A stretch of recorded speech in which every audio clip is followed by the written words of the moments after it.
আজ শুরু করছি সৈয়দ রেজাউল করিমের শাওনের রাতে।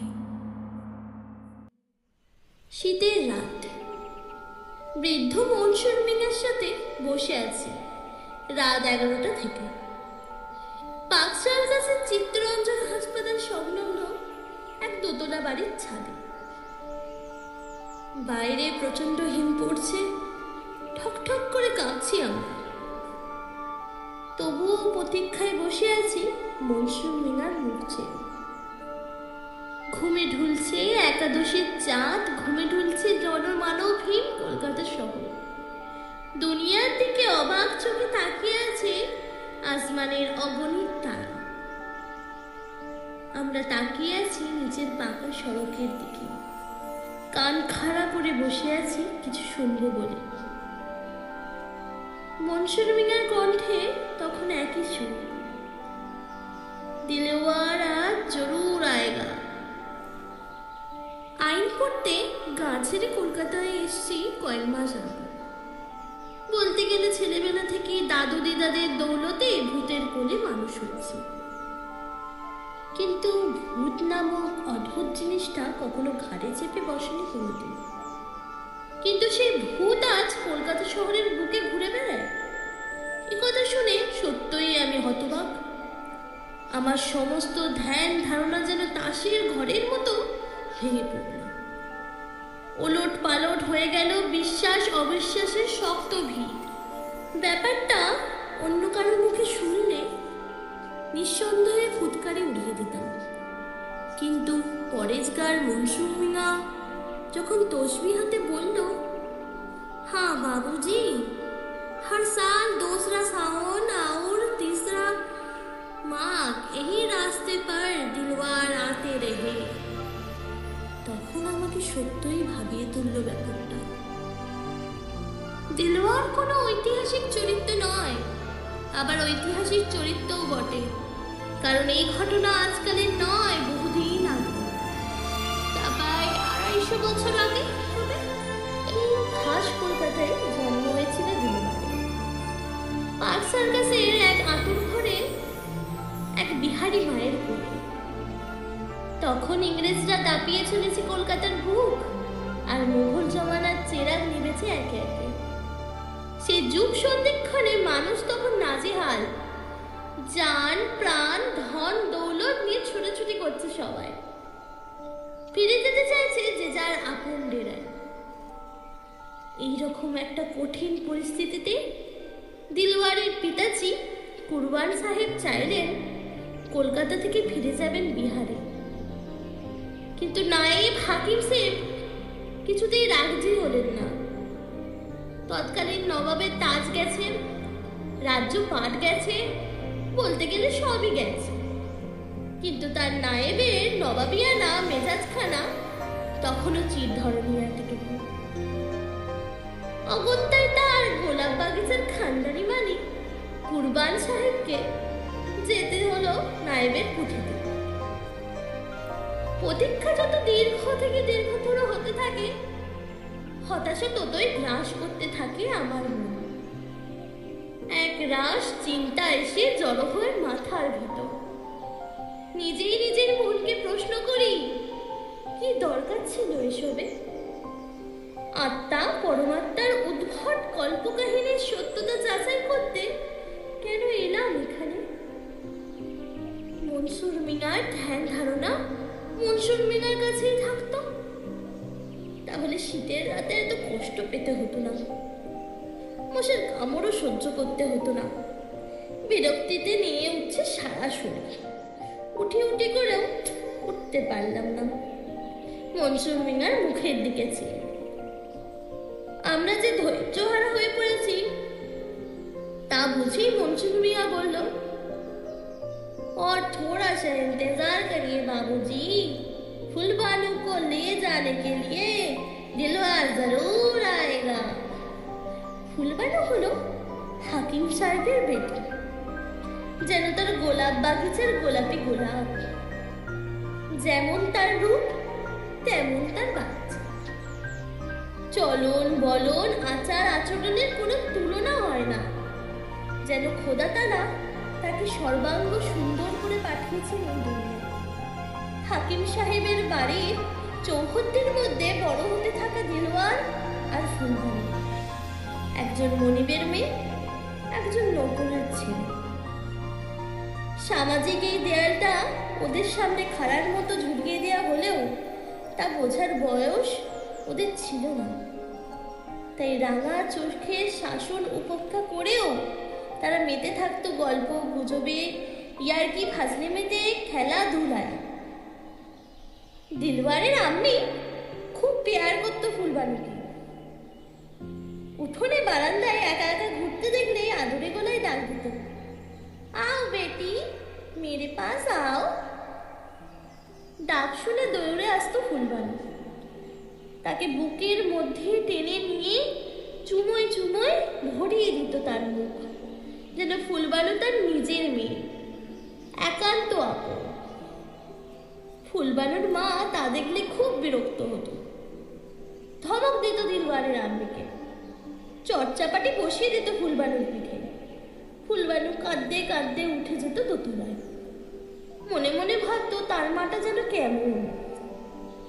তখন কতই বা বয়স হবে ফুলবানু, কতই বা বয়স হবে দিলওয়ারে? বড় জোর 10-11। সকালে ফুলবানু কিতাব নিয়ে পড়াতে যেত, আর দিলওয়ার তখন গোলাপ গাছে পানি দিত, সার দিত, গাছ পরিচর্যা করত। সকাল গড়িয়ে বিকেল হতো, পড়া শেষে বাড়ি ফিরত ফুলবানু। দেখতে পেত তখনও দিলওয়ার কাজ করছে বাগিচায়। সেদিন ফুলবানুর কি হয়েছিল কে জানে, দিলওয়ারকে দেখেই বলল, দিলওয়ার ভাই, মেরে लिए गुलाब लेके आना, বলে সোজা বাড়িতে ঢুকে গেল। হঠাৎ নড়ে চড়ে বসলো মনসুর মিনা। বা হাতটা কুলোর মতো করে কানের পিছনে ঠেকিয়ে কি যেন শোনার চেষ্টা করল। ডান হাতের তর্জনীটা ঠোঁটের মাঝে রেখে আমাদের সবাইকে চুপ করিয়ে দিল। তারপর বিড়াল পায়ে এগিয়ে গিয়ে ছাদের প্যারাপিটের সামনে বসল। আমরাও পিছু পিছু গিয়ে বসলাম তার পাশে। প্রথমে কিছু কানে না এলেও একটু পরেই শুনতে পেলাম ঘোড়ার গাড়ির টকবকে আওয়াজ। সে আওয়াজ ধীরে ধীরে বাড়তে থাকে। সে আওয়াজ কান ছাপিয়ে বুকের মধ্যে দাবিয়ে ওঠে। এই আওয়াজের হদিশ খুঁজে পেতে শীতের কুয়াশা ভেদ করে দৃষ্টি চলে যায় নিচে, আরো নিচে পড়ে থাকা রাস্তায়। সে আওয়াজ শুনে রাতচরা পাখি ভয়ে ডেকে ওঠে, ট্যাঁ ট্যাঁ। বৃদ্ধ মনসুর মিয়ার চোখে তখন যৌবনের ঝিলিক। বয়সের ভারে নুদ্র দেহটা তখন সতেজ সজীব, যৌবন আলোয় আলোকিত। বয়সকালে নতুন করে দাঁত ওঠার মতো মনসুর মিয়া যেন ফিরে পেয়েছে তার হৃদ শক্তি। তবে যার যথাতির মতো পুত্রের কাছে ভিক্ষে চেয়ে স্মৃতির মণিকোঠায় তুলে রাখা দিলওয়ার ফুলবানুর কাহিনী যেন তাকে নতুন করে উজ্জীবিত করে তুলেছে। তারই রেশ ঝরে পড়ছে তার গলায়। বাবুজি দেখিয়ে, জি ভরকে দেখিয়ে, দিলওয়ার আ রাহা হ্যায়। বিষণ্ণ মনে শুয়ে থাকা সড়কের শিশির সিক্ত বুকে বাজতে থাকে টমটমের খটখট আওয়াজ। সে আওয়াজ আরো প্রকট হয়ে ওঠে।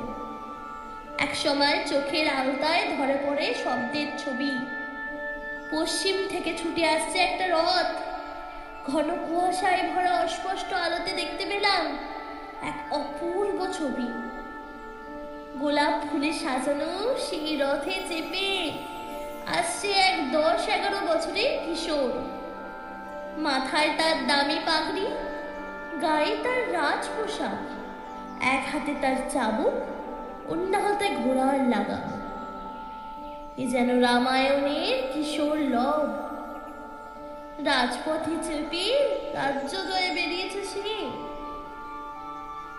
বিদ্যুৎ চমকের মতো ক্ষণিক আলোয় ঝিলিক দিয়ে অদৃশ্য হলো সে ঘোড়ার গাড়ি।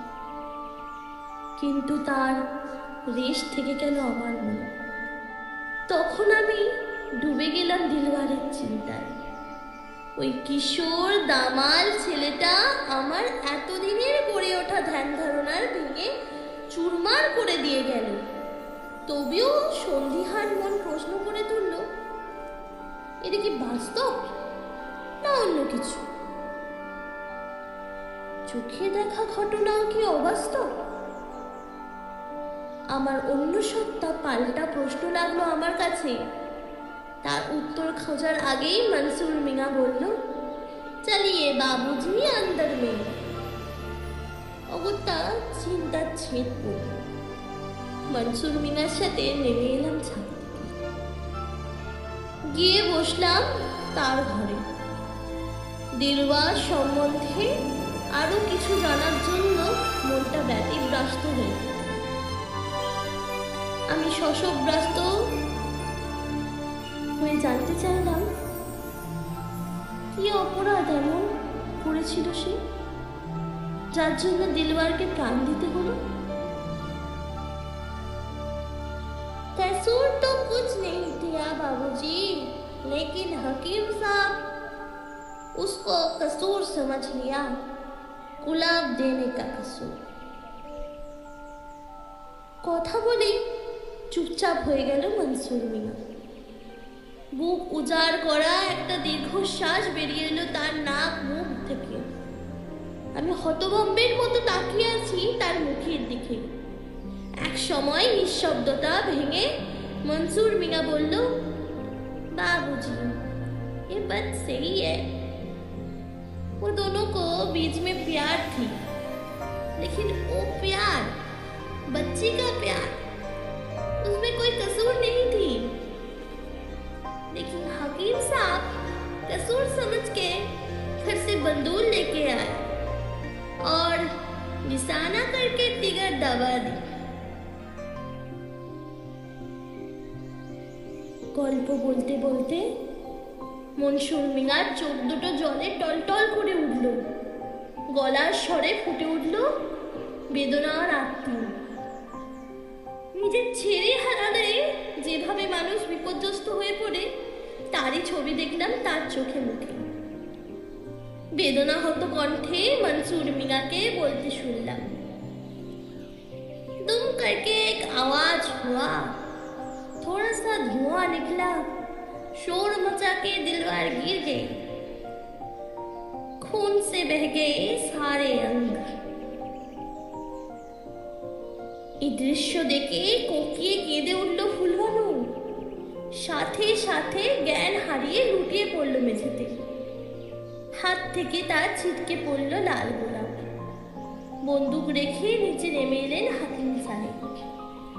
ছুটে এলেন সস্ত্রীক কুরবান সাহেব। দিলওয়ারের নিষ্পদ্ম রক্তাক্ত দেহটা বুকের মধ্যে জড়িয়ে কেঁদে উঠল তারা। দিলওয়ারের কাহিনী শুনে ক্রোধে আমার রক্ত তখন টকবক করে ফুটছে। প্রতিহিংসায় জ্বলছে দুই চোখ। আক্রোশে ফেটে পড়তে চাইছে দেহের রাগ, কিন্তু আক্ষেপে হাত পা ছোড়া ছাড়া অন্য কিছু করার ছিল না, কারণ কাহিনীটা অতীতে।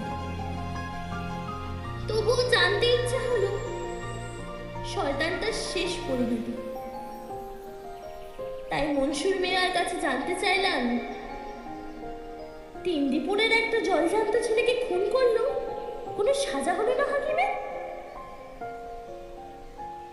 क्या सजा होगा बाबूजी?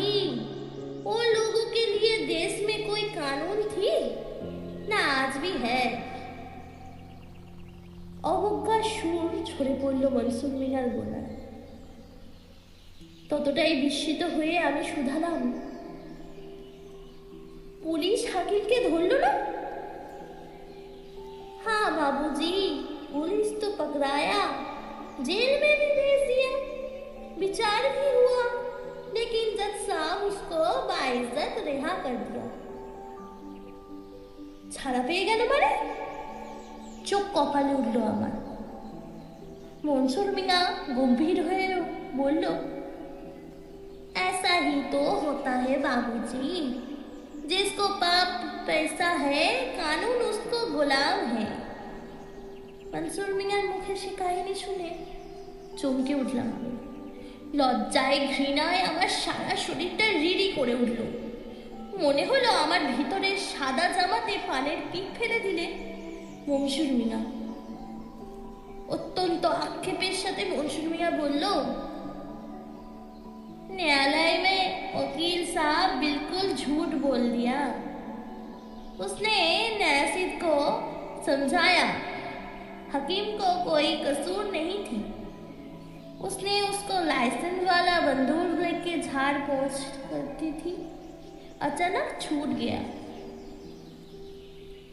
আমার আর বুঝতে বাকি থাকলো না উকিল বাবুর চালাকিটা।